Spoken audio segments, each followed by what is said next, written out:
Assalamualaikum warahmatullahi wabarakatuh. Berjumpa dengan saya Devi Yonesi beserta workshop PKP Angkatan 4 Lembaga Administrasi Negara.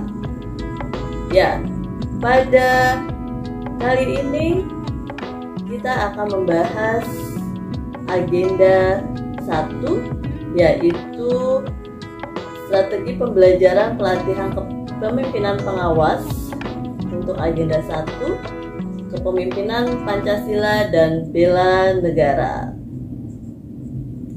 Dasar hukum Undang-Undang Nomor 5 2014 tentang aparatur sipil negara, PP Nomor 11 Tahun 2017 Manajemen PNS, dan Peraturan Lembaga Administrasi Negara Nomor 5 2022 yang diperbarui oleh Nomor 6 2022. Ya, pada agenda 1 terdiri dari 2 modul,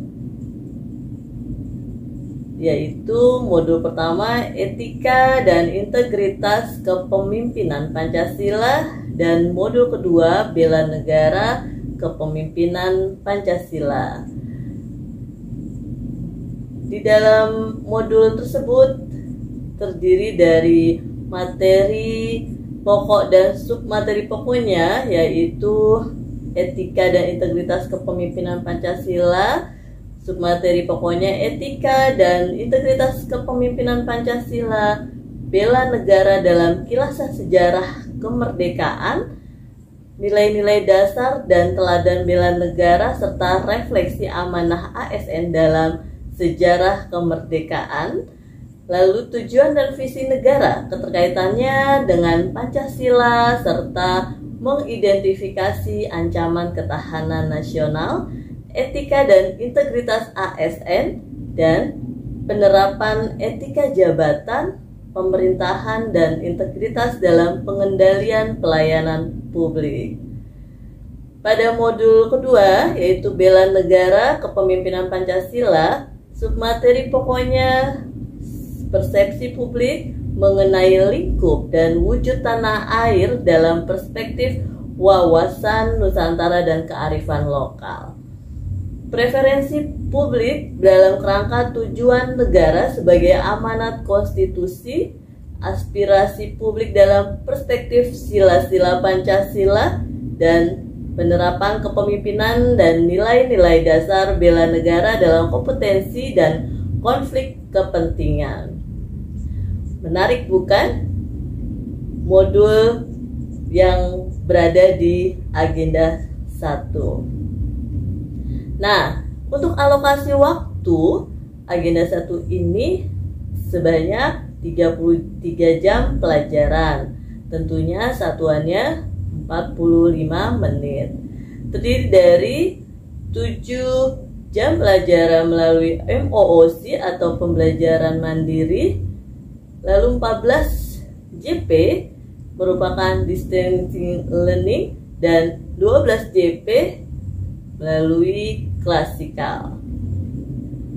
Ya, hasil belajar yang diharapkan tentunya peserta dapat memahami dan mengaktualisasikan, mewujudkan integritas kepemimpinan Pancasila dengan nilai-nilai dasar bela negara, gunanya menangkal hambatan etika dan integritas pelayanan publik sebagai wujud kewaspadaan nasional.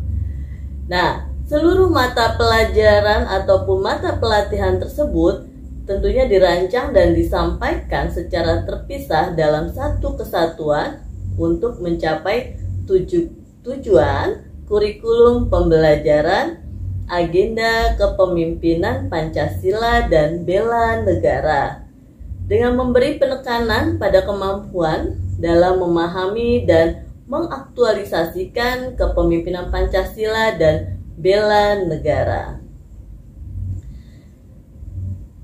PKP atau pelatihan kepemimpinan pengawas ini melalui sistem blended learning, yaitu tahapannya mobile learning, pembelajaran mandiri, distance learning, sinkronus dan asinkronus, dan pembelajaran klasikal, pertemuan tatap muka tentunya di lembaga diklat atau lembaga pelatihan.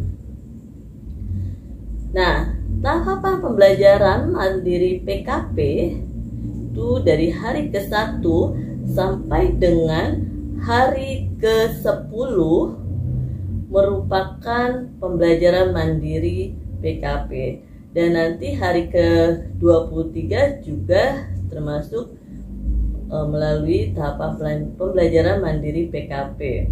Nah, di manakah adanya agenda 1, yaitu hari ke-3. Nah, hari ke-3 mulai pembelajaran mandiri untuk agenda 1 sejumlah 5 JP, dan juga yang kedua adalah pembelajaran mandiri, tentunya pembuatan esai isu-isu agenda 1 itu sebanyak 2 JP. Lalu masuk ke tahapan pembelajaran learning PKP. Di manakah agenda 1? Ya, tadi pembelajaran mandiri dari hari ke-1 sampai dengan hari ke-10. Lalu nanti dilanjutkan kemudian baru hari ke-23. Nah, berarti antara 10 ke 23 tersebut adalah tahapan pembelajaran learning PKP. Mulai dari hari ke-11 sampai dengan hari ke-22, lalu juga tadi ke-23-nya pembelajaran mandiri kembali, lalu dilanjutkan hari ke-24 sampai ke-26.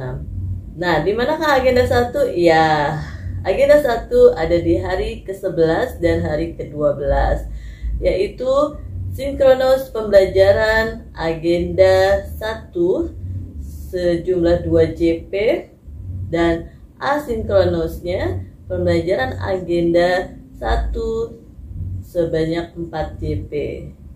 Lalu hari ke-12 dimulai asinkronus pembelajaran agenda terhitung 6 JP, lalu sinkronusnya sejumlah atau dengan durasi 2 JP. Nah, untuk pembelajaran distance learning ini atau e-learning, untuk pembelajaran agenda 1 peserta dibagi menjadi 4 kelompok dan 4 pemateri. Jadi pembelajaran berbasis kelompok, per kelompok maksimal 10 orang.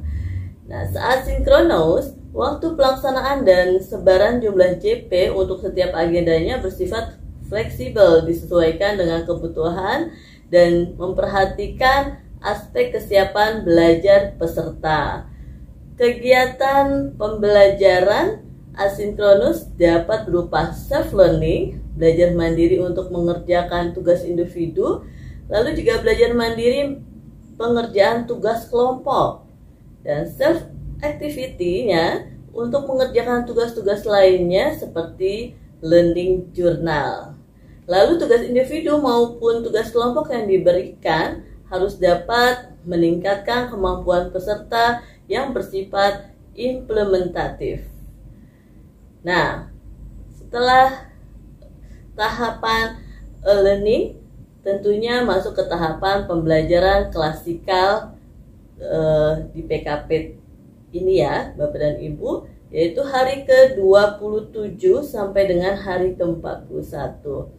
Nah, di manakah agenda 1? Yaitu agenda 1 ada di hari ke-28. Nah, dengan total atau durasinya gitu ya, JP-nya adalah sejumlah 12 JP. Jadi sepanjang hari pada hari ke-28 itu akan ada pembelajaran agenda 1. Nah, agenda 1 pada saat sinkronus, asinkronus, dan alokasi waktu yang saat e-learning ya, kita kembali lagi ke e-learning tadi, bahwa strategi contohnya bisa saja dengan OJP-nya itu kan masing-masing sinkronus hari ke-1-nya pada saat sinkronus ya, hari ke-1 2 JP dan hari kedua sinkronus 2 JP. Nah, sedangkan asinkronusnya alokasi waktunya adalah hari pertama 4 JP dan hari keduanya asinkronusnya alokasinya 6 JP.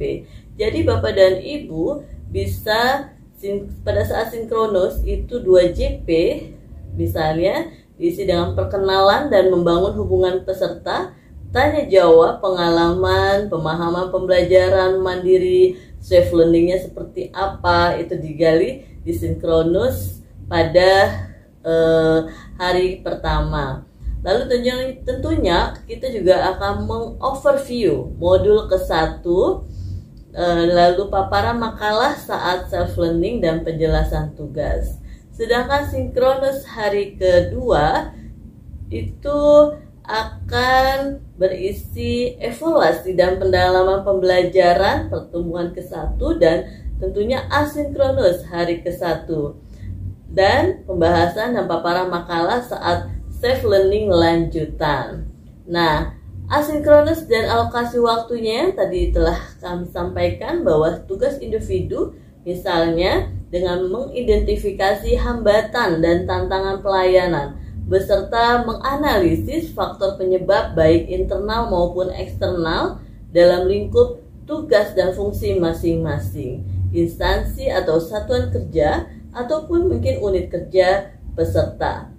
Nah, pada tugas kelompoknya bisa kita berikan membuat peta konsep pelayanan berdasarkan hasil kajian tugas individu ke-1. Jadi saling keterkaitan antara tugas individu dan tugas kelompok. Berkesinambungan ya Bapak dan Ibu. Dan pada asinkronus alokasi waktu pada hari kedua sejumlah 6 JP, tugas individu dapat diberikan misalnya scoping, immersion studi terhadap kondisi dan integritas kepemimpinan pelayanan. Nah, di sini kita juga dapat berkreasi Bapak dan Ibu untuk memberikan tugas individunya. Kita melihat dulu dari stakeholder ataupun peserta pelatihannya. Jika memang berasal dari instansi yang sama, bisa saja kita memberikan tugas yang sama, tentunya homogen, yaitu role model kepemimpinan Pancasila, tentunya yang berada di instansi suatu kementerian atau lembaga yang sama tersebut. Nah, jadi bisa dikombin ya Bapak dan Ibu tugasnya tersebut. Lalu juga tugas kelompok membuat policy brief pelayanan publik berdasarkan tahapan tugas hari ke-1 dan kedua. Nah, ini artinya memang tidak sendiri-sendiri. Maksudnya adalah tugas-tugas tersebut dari hari pertama, hari kedua itu berkesinambungan ya.